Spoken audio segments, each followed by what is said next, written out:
Assalamualaikum students and a very good morning to all of you. Yesterday I have discussed about our second sphere of Earth, that is hydrosphere, and I will give you much information about that sphere. Now today I am going to continue the information about that particular sphere, that is hydrosphere, and I will also give you more information about another other spheres of the earth. Living creatures and plants on the earth cannot survive without water. It is available through food or through moisture from the air. The extent of hydrosphere is the existence of the living being. Most of the humidity for the earth's rain comes from the ocean. At the bottom of the sea, there lies a large amount of precious minerals. Salt is obtained from the water and is better there. Contain minerals like manganese, iron, tin, etc. Ocean is also a source of protein-rich food for humans. There is enormous power in the sea and ocean waves, current and tides of the oceans. By its managed use electrical energy can be obtained. The ocean have developed as waterways. Waterways are also more favorable in the trade of different countries. तो इस paragraph में students आगे हमें पानी के क्या क्या uses हैं, क्या क्या फ़ायदे हैं हमारे लिए, पानी कौन कौन से यूज़ में आता है वो यहाँ पे हमें बताया गया है कि पानी हमारे लिए यानी लिविंग और कंटेन यानी हमारे लिए, प्लांट के लिए यानी कि पेड़ के लिए, फिर एनिमल्स के लिए, सभी के लिए, इस दुनिया में जो भी लिविंग ऑर्गेनिज्म है, जो जीते हैं, सजीव है, सभी के लिए पानी बहुत ही ज़्यादा इम्पॉर्टेंट है। दूसरा कि ये जो पानी है वो हमें कहाँ से मिलता है, तो ये जो है वो एयर के अंदर मॉइस्चर के यानी कि भेज के रूप में होता है। और ये जो पानी है वो ज़्यादा से ज़्यादा लिविंग बीइंग के अंदर एक्सपांड होता है और ज़्यादा से ज़्यादा दुनिया के अंदर अर्थ के ऊपर जो ह्यूमिडिटी है यानी भेज है पानी के अंदर, वो हमें कहाँ से मिलता है, कहाँ से आता है, तो ओशन से। क्यों? क्योंकि ओशन जो है, समुद्र जो है वो बहुत बड़ा होता है, बहुत ज़्यादा पानी उसके अंदर होता है। तो सबसे ज़्यादा पानी के अंदर से भेज जो है वो हमें कहाँ से मिलता है, समुद्र से मिलता है। और समुद्र का दूसरा क्या यूज़ है, तो समुद्र के बॉटम में यानी सबसे नीचे के पार्ट में अलग अलग टाइप के मिनरल्स भी हमें मिलते हैं, जिसमें जो मिनरल फैक्ट्रीज़ में, इंडस्ट्रीज़ में भी यूज़ होते हैं। दूसरा कि समुद्र में से हमें नमक भी मिलता है, सॉल्ट, और उस सॉल्ट के अंदर भी बहुत सारे इम्पॉर्टेंट मिनरल्स होते हैं, जैसे कि मैंगनीज, आयरन, टिन एक्सेट्रा।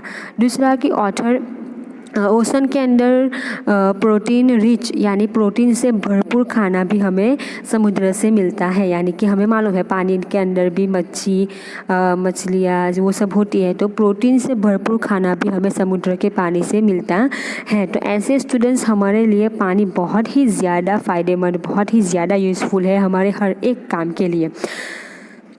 दूसरा कि पानी का और क्या यूज़ है, तो पानी के समुद्र के जो वेव्स हैं यानी कि जो मौजे हैं, तो अगर एकदम फास्ट में, एकदम फोर्स में अगर वो वेव्स आते हैं तो उसके अंदर इतनी ज़्यादा ताकत होती है कि वो सब कुछ तबाह भी कर सकते हैं।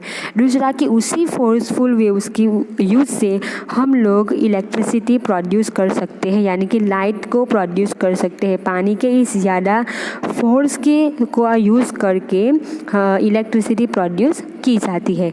तो ऐसे पानी अलग अलग से यूज़फुल है हमारे लिए। दूसरा कि बहुत सारे समुद्र ऐसे भी हैं जिस समुद्र को वाटरवेज के तौर पे यूज़ किया जाता है। वाटरवेज यानी कि पानी वाला रास्ता, यानी कि सीप में हम उस किनारे से इस किनारे से उस किनारे जाते हैं, और इसी पानी वाला रास्ता यानी इसी वाटरवे से एक देश से दूसरे देश के साथ हम व्यापार भी कर सकते हैं। तो ऐसे पानी हमें बहुत ही सारे यूजेस है पानी के। अब हमारा जो थर्ड लिटोस्फीयर स्फीयर है वो है atmosphere. The earth is surrounded by a layer of gases up to the approximate height of 850 to 1000 kilometre. The layer of various gases is called atmosphere. यहाँ पे एटमोसफियर की डेफिनेशन ली है स्टूडेंट्स कि atmosphere किसे कहते हैं। तो हमारा जो अर्थ है, दुनिया है, वो उसके आसपास गैस जो होते हैं ना, गैस अलग अलग टाइप के गैस, तो अलग अलग टाइप के गैस की एक लेयर है, एक पर है हमारे पृथ्वी के आसपास।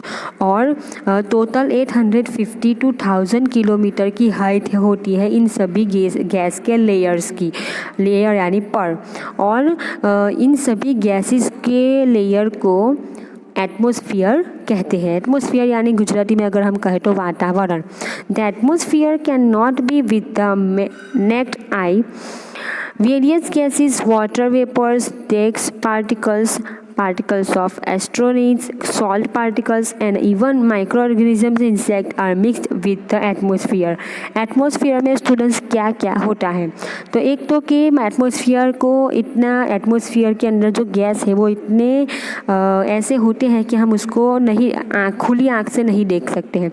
और अलग अलग टाइप के गैस, फिर पानी का वेपर यानी कि पानी से जो भाप बनती है ना वो, फिर डस्ट के पार्टिकल्स यानी धूल के पार्टिकल्स थोड़े छोटे छोटे, फिर एस्टेरॉइड्स के पार्टिकल्स, सॉल्ट के पार्टिकल्स और छोटे छोटे माइक्रो ऑर्गेनिज्म यानी कि छोटे छोटे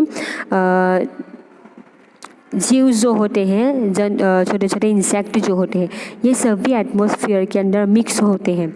atmosphere is colourless,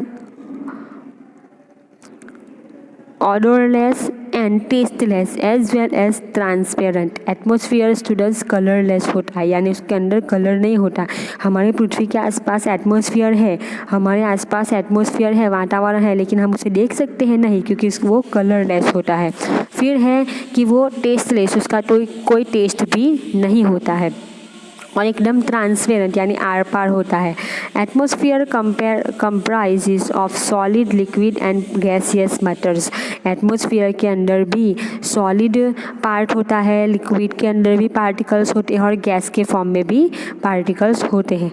major gases in atmosphere are nitrogen, oxygen, argon, carbon dioxide and ozone. ज़्यादातर सबसे मेन कौन से गैस होते हैं इस एटमॉस्फेयर में, वो आपको खास याद रखना है। Nitrogen, oxygen, argon, carbon dioxide and other gases. तो ये सभी गैसेस जो है और ओजोन, ये सभी गैसेस जो है वो वातावरण के यानी कि एटमॉस्फेयर के अंदर होते हैं। The atmosphere near the earth surface is dense.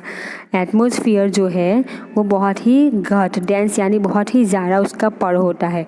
तो ये है atmosphere ratio of gases in the atmosphere, यानी कि एटमॉस्फेयर के अंदर जो भी गैस है वो कौन सा गैस कितने परसेंट होता है वो। तो नाइट्रोजन है वो 78.3% होता है, ऑक्सीजन जो है वो 20.99% होता है, आर्गन जो है वो 0.94% होता है, कार्बन डाइऑक्साइड 0.03 होता है और अदर गैसेस यानी इसके अलावा अलग अलग जो गैस है वो 0.01% होते हैं एटमॉस्फेयर में। यानी अगर इन सभी को हम देखें तो एटमॉस्फेयर के अंदर सबसे ज़्यादा गैस कौन सा होता है, नाइट्रोजन, यानी 78.3% ये गैस होता है। तो स्टूडेंट्स ये थी हमारी हाइड्रोस्फीयर और एटमॉस्फेयर के बारे में इंफॉर्मेशन। आगे की एटमॉस्फेयर के बारे में जो इन्फॉर्मेशन रह गई है वो अगले वीडियो में मैं आपको समझाऊंगी। Thank you.